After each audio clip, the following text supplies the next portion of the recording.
आज 6 जुलाई 2012 को हम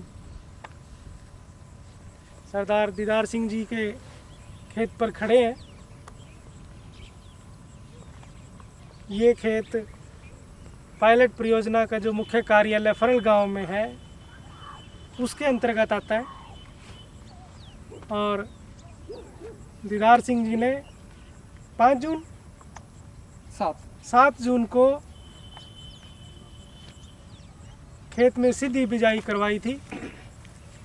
ये खेत मेरे पीछे जो आप खेत देख रहे हैं वो सीधी बिजाई वाला खेत है और लगभग 1 महीना इस धान की फसल को हो चुका है। उसके बराबर में दूसरे खेत में रोपाई वाले धान का खेत है, तो हम देख सकते हैं रोपाई वाले धान के खेत में पानी खड़ा हुआ है, जबकि सीधी बिजाई वाले खेत में सिर्फ मिट्टी को गीला किया गया है। अभी तक हमें उम्मीद है अच्छी फसल रहेगी और दीदार सिंह जी काफ़ी मेहनत से, लगन से सीधी बिजाई में पूरा भरोसा करके इन्होंने इस खेत में सीधी बिजाई करवाई है, तो परिणाम अच्छे रहने चाहिए बस। अब आप मैं दीदार सिंह, गांव फरल, जिला कैथल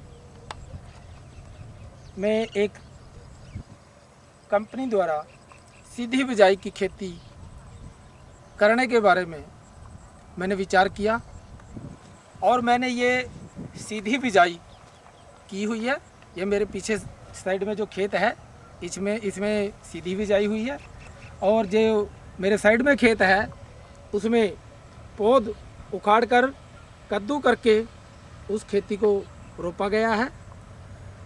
इसमें लगातार पानी की ज़रूरत रहती है, लेकिन सीधी रुपाई में पानी की आवश्यकता नहीं है। मैंने काफ़ी इसके ऊपर तजर्बा भी किया है और मुझे लगता है कि ये जो सीधी बिजाई है, बजाय के पौध को उखाड़ कर लगाने या उसमें लगातार पानी देने के बजाय ये खेती अच्छी होने की उम्मीद है और मुझे तो काफ़ी संतुष्टि है कि मैं इस खेत को बहुत अच्छी तरह से इसकी देखरेख करूंगा और इससे बहुत अच्छी पैदावार प्राप्त करूंगा। बाकी साथियों के सहयोग से मुझे काफ़ी उत्साह भी है, क्योंकि समय समय पर साथियों ने मेरे पास आकर मुझे जागरूक किया और मैंने उस चीज़ को बड़े अच्छे ढंग से फॉलो किया और मैं चाहता हूं कि साथी आगे भी मेरे पास आते रहें और इस चीज़ को अच्छी तरह से लागू करेंगे। और मैं चाहता हूं ये परियोजना हमारे पूरे गांव में बहुत अच्छे तरीके से, और ये डेमोन्स्ट्रेशन जो है इसको देखकर लोगों को जागरूक करने की आवश्यकता होगी और लोग अवश्य जागरूक होंगे। पिछले साल जून से हमने नाबार्ड के सहयोग से धान की सीधी बिजाई की एक परियोजना पूंडरी ब्लॉक के कुछ गांवों में हाबड़ी, सीणा, फतेहपुर, हरड़, पपड़ा और डांड में शुरू की थी, जिसके अंतर्गत हमने प्रचार प्रसार के जरिए पिछले साल भी कुछ DSR करवाया था। उसके परिणाम अच्छे हमें प्राप्त हुए। इस साल हमने पायलट परियोजना की शुरुआत में DSR के कुछ डेमोस्ट्रेशन धान की सीधी बिजाई के लगवाए, जिसमें हमें कुछ काफ़ी अच्छे परिणाम प्राप्त हो रहे हैं और किसानों के अंदर काफ़ी उत्साह इसमें दिखाई दे रहा है, क्योंकि रोपाई धान में काफ़ी समस्याएं आती हैं। कद्दू करना पड़ता है, उसमें खर्च भी ज़्यादा आता है और पानी को खड़ा करके रखना पड़ता है, जो आज गर्मी के मौसम में पानी को खड़ा करने का बहुत मुश्किल काम है और पानी बहुत ज़्यादा खर्च होता है, जो हमें पानी का स्तर नीचे चला जा रहा है, उसकी बहुत समस्या आने वाले समय में हो सकती है। इसी को ध्यान में रखते हुए हम धान की सीधी बिजाई से इन सब बातों को डिस्काउंट को इस अंतर को देखते हुए धान की सीधी बिजाई के डेमोस्ट्रेशन के माध्यम से, ताकि किसानों को कम खर्च पर पूरी की पूरी पैदावार प्राप्त हो और उनको खर्च आमदनी का ज़्यादा जरिया बने और मेहनत भी कम और पैदावार ज़्यादा हो।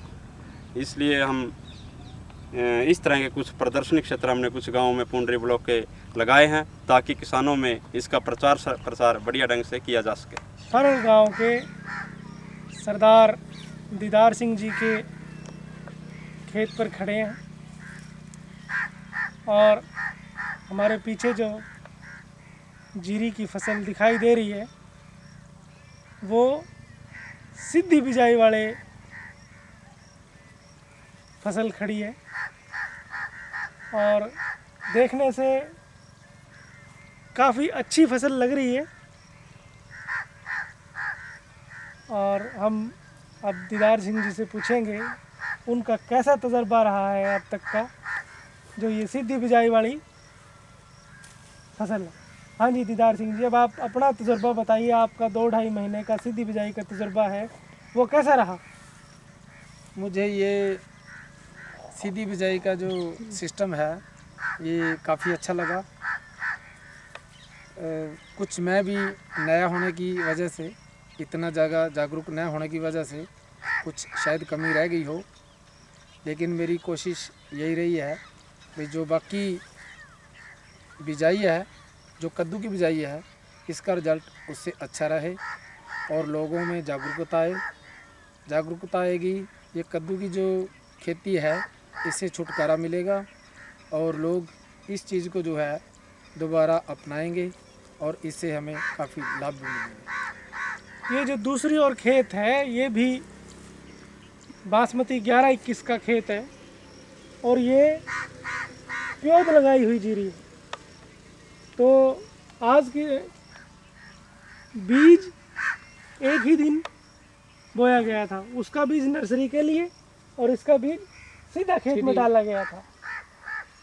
और आप देख सकते हैं जो सीधा डाला हुआ बीज था खेत में, उसकी जो बढ़ोतरी है वो प्योद वाली जीरी के मुकाबले अच्छी दिखाई दे रही है। इसका कारण ये भी है, जब हम प्योद को खेत में लगाते हैं तो लगभग हफ्ता 10 दिन वो अपनी जड़ को जमाने में लेती है और वो समय जो सीधी बिजाई वाले खेत है वो पौधा बढ़ता रहता है। तो ये भी हफ्ते 10 दिन का फ़र्क यहाँ पर डल जाता है। और इसके साथ साथ जब पकने का समय आएगा, ये सीधी बिजाई वाली जो फसल है वो इसके मुकाबले जल्दी पककर तैयार हो,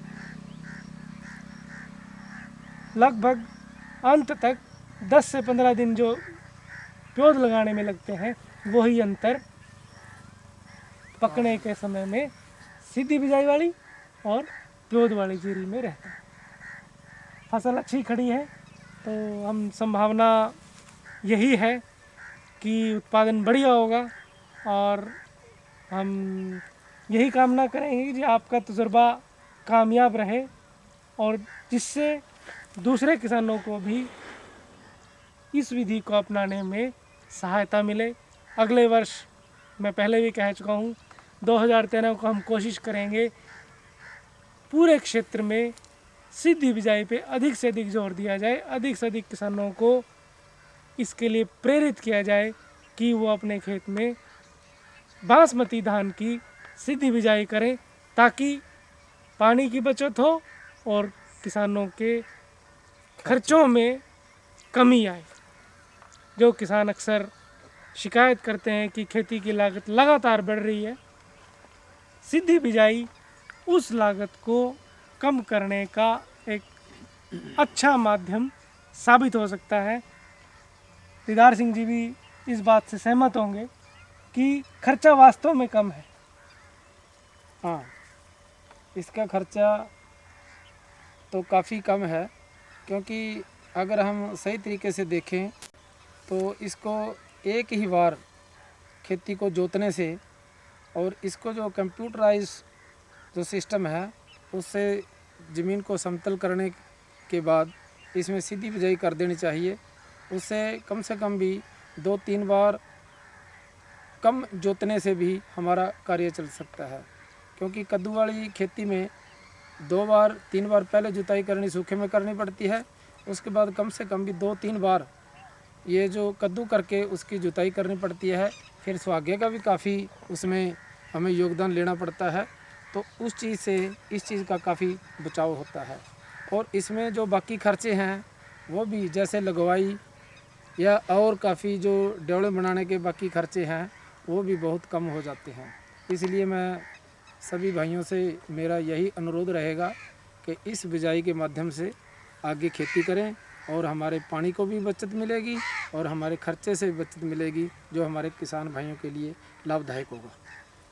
अगली वीडियो रिकॉर्डिंग हम सितंबर के आखिर में या अक्टूबर के पहले सप्ताह में करेंगे। उस समय फसल कटने के लिए तैयार होगी। तब तक के लिए हम किसान साथी से अनुरोध करेंगे कि अपनी फसल का पूरा ध्यान रखें।